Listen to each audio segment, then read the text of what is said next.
Welcome back, guys. It's the tightwad. I wanted to show you a quick solution to a problem a lot of us have. We have old paint.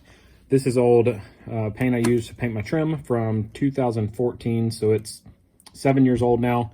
You can see the top of it where you can see through it right up here. It rusted through from being a cheap paint can lid and also for not closing it properly a time or two. So what happens is you get rust all around the lid here. Rust falls down in the paint and it's basically ruined. Plus it's really old. So something you can do is use sawdust to fill it up, and basically you're making a wood paste out of it, and then it'll dry out and you can dispose of it. So it's not appropriate to take paint and just pour it down a drain or to dump whole buckets of wet paint. So I'm going to just grab some sawdust out of my bucket that I use for woodworking. I'm going to put some in there. It's about 50-50 mix that you need. You can also do this with cat litter or any kind of oil soak, something that's made to soak up liquids will work, but sawdust is typically free. You probably have a woodworker in your neighborhood if you just ask around. Then you just stir it in and it'll eventually get nice and chunky in there. And once it's all saturated like a sawdust sludge, then you can let it dry for a few days and then you can just throw it away.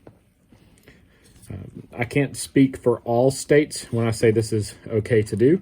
Some counties even have different rules, so make sure you check with your local rules to make sure of the proper way to dispose of paint in your area.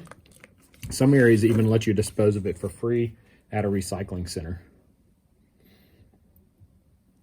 So I'm going to keep adding sawdust until it's no longer liquefied. So you can see how now when I pull it out, all I get is this thick paste. So this one is ready to be capped and it can be thrown away. My next tip for paint has to do with some things you might find in your kitchen. We're going to be using wax paper and also a seal wrap or saran wrap type paper. So the first thing I'm going to do is lay out a sheet of wax paper on the table, and I'm going to set the paint can on top of it. And now I'm going to trace around the paint can.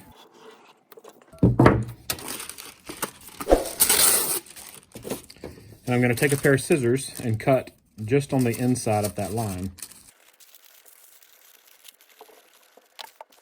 Next, I'm going to open my paint can. And if you don't have one of these 6-in-1 tools, they're awesome. They do lots of different things, like opening a paint can, or cleaning your roller here, cleaning your brush here, scraping things off the wall.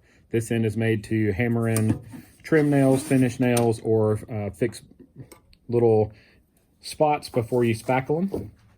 So the tip comes in like this. You make sure this is nice and clean, and then you lay it down inside your paint can on top of your paint, and it floats on top of the paint. And what this is supposed to do is keep a film from forming on the top of your paint, which then becomes what I call boogers. It's just little chunks that are in your paint.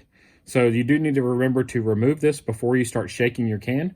So another thing that I recommend that you do is to put a sticky note or write on the top to remove the wax paper before shaking.